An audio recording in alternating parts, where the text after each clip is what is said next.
આપી દે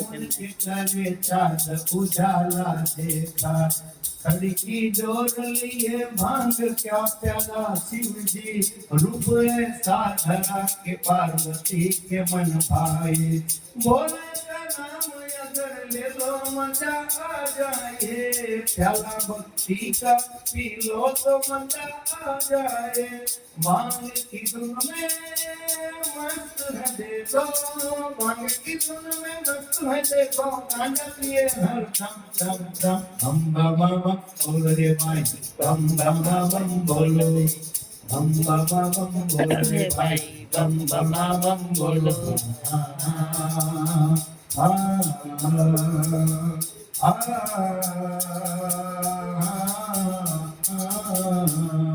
बम बम बम बम बम बम बोले बम बम बम बम बम बोले આવા છે ભોળાનાથ શંકર ભગવાન જેને બધા દેવોમાં મહત્વનું બિરુદ મળ્યું છે આજ બ્રહ્માજી દક્ષ પ્રજાપતિને સમજાવે હે દક્ષ તારી દીકરીને શિવ સાથે પરણાવી દે દક્ષ પ્રજાપતિ બ્રહ્માજીની વાત સ્વીકારી લે છે અને પોતાની પુત્રનો સંબંધ શિવ સાથે કર્યો છે અને શિવ સાથે પોતાની દીકરીનો સંબંધ જોડી અને તાત્કાલિક જાન લઈને આવવાનું આમંત્રણ આપ્યું છે અહીંયા દક્ષ પ્રજાપતિ દરેક સંબંધીઓને કંકોત્રી લખી છે સગા સંબંધીઓ દક્ષના ઘરે આવવા લાગ્યા દક્ષને ત્યાં અનેક લોકો આવવા લાગ્યા પણ મહાદેવને જાન જોડવાનો સમય થયો છતાં ત્યાં કોઈ હજી આવતું નથી શંકર ભગવાન વિચાર કરવા લાગ્યા કે જાન જોડવાનો સમય થયો હજી કોઈ મહેમાન દેખાતો નથી પારકા પાત્રમાં બીજાના ગામમાં જવું હોય તો કઈ એકલા થોડું જોવા જાન લઈને શંકર ભગવાન કે કોઈ ના આવે તો કાંઈ નહીં આપણે આપણી જાનને બોલાવીએ બીજું શું એટલે મહાદેવે દક્ષિણ દિશામાં સંગીનો નાદ કર્યો અને સુંગીના સાંભળતા ભૂત પ્રેતોના ટોળા આવવા લાગ્યા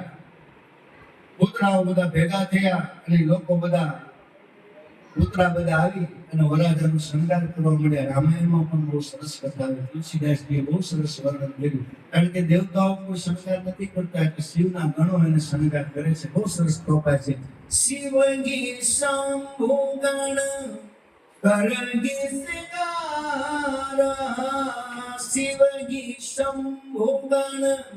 કરગી સિંગારા જટા મુકુટ અહીં મોર સવારા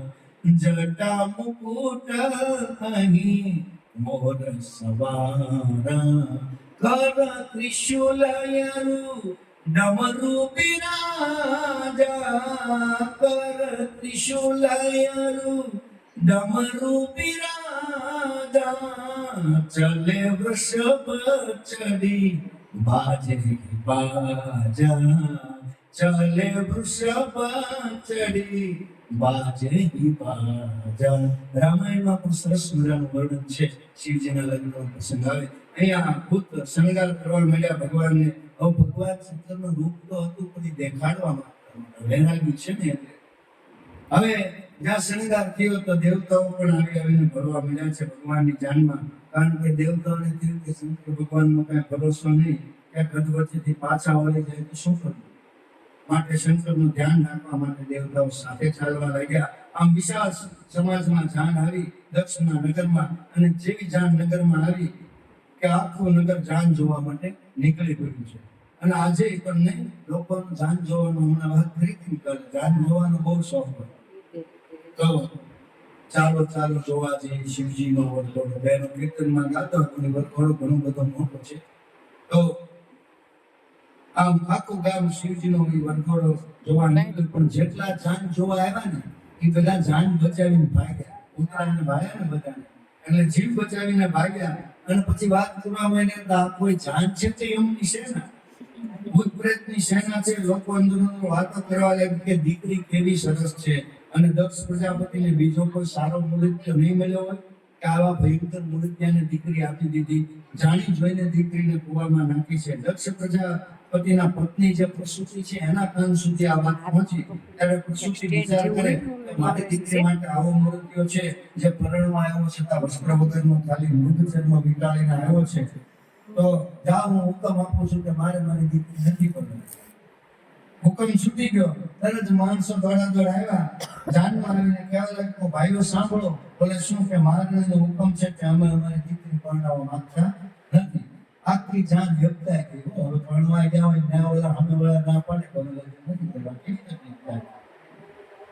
જાનમાં જે મોટા મોટા દેવો આવેલા એ બધા સ્પષ્ટ થઈ ગયા કે આ શું? શંકર ભગવાનના કાને શબ્દ આવ્યા કે અહીંયા પરણાવવાની ના પાડે છે ને માતા પિતા. એટલે શંકર ભગવાન તરત જ નંદી ઉપરથી નીચે ઉતરી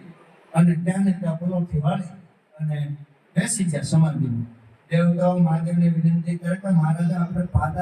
પાદરમાં આવ્યા છીએ, આમ કઈ બેસી થોડું રહેવાય? અહીંયા આપણી આબરૂનો સવાલ છે. શંકર ભગવાન ઓમનો નાદ કરી અને અજંપા ઝાડમાં બેસી ગયા. દેવતાઓ અને દેવતાની સ્ત્રીઓ શંકર ભગવાનને વિનંતી કરે. શું કરે છે? કે કાને કોંડા રે હે જટાધારી હોજી રે, કાને કોંડા રે જટાધારી હોજી રે, હેજીને નમન એ કરે છે નર ને નારી રે, વેરાગણ હું તો બની રમતો જોગી રે, એ ક્યાંથી આલો હોજી રે, આવી મારી નગરી માયા જગાયો રે, વેરાગણ હું તો બની. મહાદેવ સમાધિમાં બેસી ગયા. દેવતાઓ વિચાર કરવા લાગ્યા હવે શું કરશું? પછી વિષ્ણુ ભગવાન અને નારદજી તૈયાર થયા અને સતીની માતાને સમજાવવા માટે આવે છે. વિષ્ણુ ભગવાન અને નારદજી પ્રસૂતિને કહેવા લાગ્યા કે પ્રસૂતિ તને ખબર નથી કે શંકર